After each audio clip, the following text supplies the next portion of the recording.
This is question number 10 of 100 numerical series based on fluid mechanics. A load of mass of m kg is suspended from a steel wire of length 2 meter and radius 1 mm in Searle's apparatus experiment. The increase in length produced in the wire of 4 mm is 4 mm. Actually there are two cases. Case 1, पहले case में क्या बोलता है कि एक wire है, this is our wire, जिसपे m kg load suspend किया हुआ है. इस m kg लोड की वजह से इसके अंदर 4 mm की एक्सटेंशन आ रही है, यानी कि बढ़ रही है. Now the load is fully immersed in a liquid of relative density 2. अब यही सेम चीज उठा के आपने एक लिक्विड के अंदर डाल दी और ये कहता है कि अब बताइए इसका कितना लेंथ इंक्रीज होगा इस स्टील वायर का. और इसने आपको डेंसिटी दी है, the relative density of liquid is 2 and relative density of material load is, ये जो मटेरियल है इस लोड का 8 दिया है. The new value of increase in length आपके ऑप्शन हैं 3, 4, 5 एंड 0. तो देयर आर टू केसेस. तो ये तो सिंपल आपका किसका है, मैकेनिक्स ऑफ सॉलिड. यहां पर आपकी मैकेनिक्स ऑफ सॉलिड लगेगी. उसमें चेंज इन लेंथ का फॉर्मूला क्या था, P से डिनोट करते थे PL upon AE. P is load, L is the length, A is the area of cross section, E is the young modulus. तो यहां पर ये चीज हो जाएगी आपकी, लोड कितना है आपके पास mg, मास m दिया हुआ है, g आपकी gravity, into L divided by area into E. E है आपका young modulus which is a property of the material. In second case आपको बस एक चीज ध्यान रखनी है, यहां पर आपका ये जो m नीचे की तरफ जो जा रहा है ये mg, क्योंकि पानी भरा है यहां पर, पानी क्या करेगा, एक बायंसी फोर्स लगाएगा ऊपर की तरफ. सो आपको यहां पर FB लगाना है. बायंसी लगेगी बिकॉज वाटर के अंदर इमर्स्ड है, फुल्ली बॉडी इमर्स्ड है. तो जब इसका mg है तो थोड़ा सा इसका इफेक्ट जो है वो नलीफाई करेगा बायंसी, पानी उसको ऊपर की तरफ को ले जाएगा और इसका लोड नीचे की तरफ ले जा रहा था. तो आपको यहां पर ये सिंपल सा ध्यान रखना है, the L delta L2, this was L1, L2 equals to mg minus FB divided by area into L आपका, दिस इज L दोनों में कॉमन रहेगा, mg माइनस FB. mg नीचे लग रहा है, FB ऊपर की तरफ लग रहा है. FB is your buoyant force, this is your buoyant force. Now calculate FB. FB आप कैसे कैलकुलेट करते हैं बायंसी के केस में, volume into density of liquid, यानी कि ये जो वाटर है या लिक्विड जो भी है, liquid into g, because volume into density equal to mg.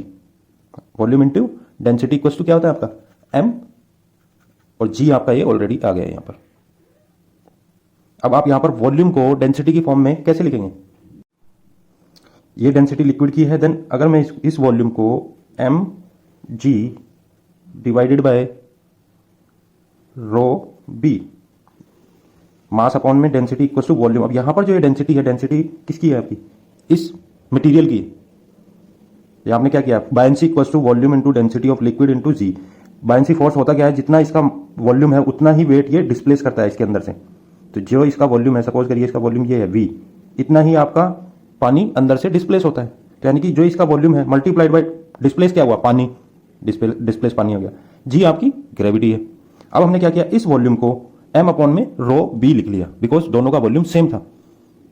m upon rho B into rho L into G, this is your buoyancy force.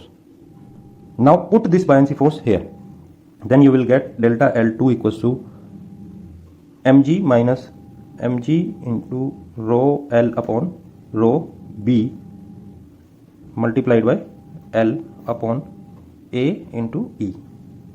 अब आपका rho L upon rho B क्या है आपका 2/8, relative density 2, so rho L upon rho B equals to 2/8 and it is equals to 1/4. तो इस value को यहां पर पुट करेंगे, then you will get delta L2 equals to 3/4 mgl divided by AE. ये हो गई आपकी second equation and this was first equation because this is delta L1. Now divide 2/1, second को फर्स्ट से डिवाइड कर दीजिए, then you will get delta L2 upon delta L1 equals to 3/4. और यहां से आपका जो डेल्टा L2 आ जाएगा and delta L2 will be, delta L1 कितना है आपका 4 mm है, 4 से 4 कैंसिल हो जाएगा, then 3 mm is your answer. Simple concept लगाना है इसमें। एक केस है आपका जिसमें पानी नहीं है, एक केस में पानी आ गया। पानी ने क्या किया कि जितना इसके अंदर एक्सटेंशन हो रहा था उससे अब कम होगा, क्योंकि पानी इसको ऊपर की तरफ ले जाएगा। पहले एक्सटेंशन कितना था आपका, ये देखिए 4 mm है, यानी कि पानी की वजह से इसमें 1 mm का एक्सटेंशन कम आया है।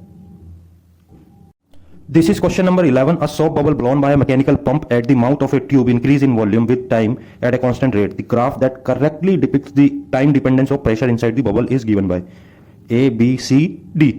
बेसिकली ये क्या कह रहा है, एक मैकेनिकल पंप है जिसकी हेल्प से, पंप आप समझ लीजिए जैसे एक आपकी पिचकारी होती है या एक सिरिंज भी समझ लीजिए, वो भी एक तरीके का मैकेनिकल पंप है। तो उसके यूज करके एक सोप बबल फॉर्म कर रहे हैं at the mouth of A tube, जिसमें कि उसका वॉल्यूम इंक्रीज होगा। जब बबल बनेगा तो क्या होगा कि वॉल्यूम उसका इंक्रीज होगा। इस टाइप से आपका बबल, यहां से आप उसको ब्लो कर रहे हैं और ये उसका इंक्रीज इन वॉल्यूम हो रहा है। यहां से आप एयर ब्लो कर रहे हैं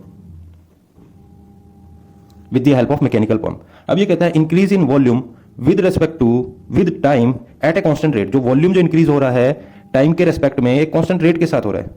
सो we can write increase in volume dv upon dt equals to c। इसका यही मतलब, और you can write v equals to ct।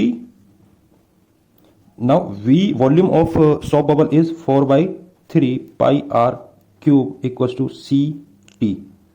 From here you can calculate r equals to ct 3/4 ct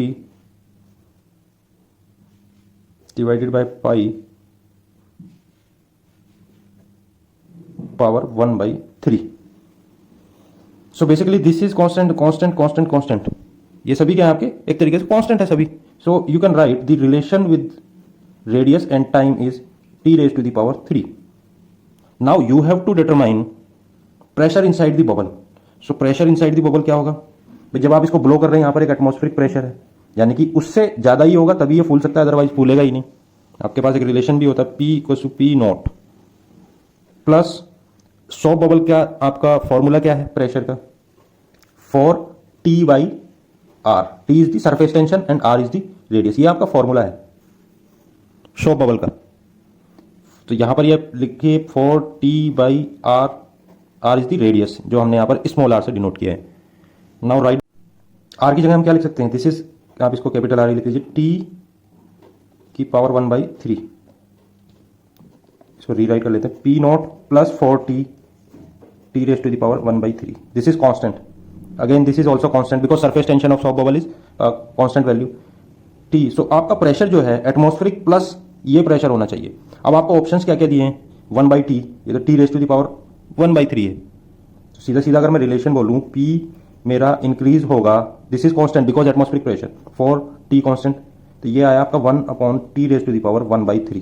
तो इन दोनों के बीच में ग्राफ प्लॉट होना चाहिए। ये नहीं हो सकता 1/T है, ये 1/T raise to the power 1/3 है। log T को अभी देखते हैं, T नहीं हो सकता, T की पावर 3 ये भी नहीं है। तो ये तीनों तो है नहीं। आप अगर log का देखें तो log में भी आपकी जो वैल्यू है वो इंक्रीज होगी। अगर आप इसका log लेंगे तो वैल्यू क्या होगी आपकी, इंक्रीज होनी चाहिए। प्रेशर क्या है मेरा, इंक्रीज होना चाहिए, बट ये जो रिलेशन है ये आपको बता रहा है कि ये तो डिक्रीज होगा, क्योंकि जब ये ऊपर। सो ये इन चारों में से आपका कोई ऑप्शन इसके साथ मैच नहीं करता, which means it's a bonus question given by IIT। इसमें जो भी अटेम्प्ट करेगा उसको पूरे मार्क्स मिलेंगे।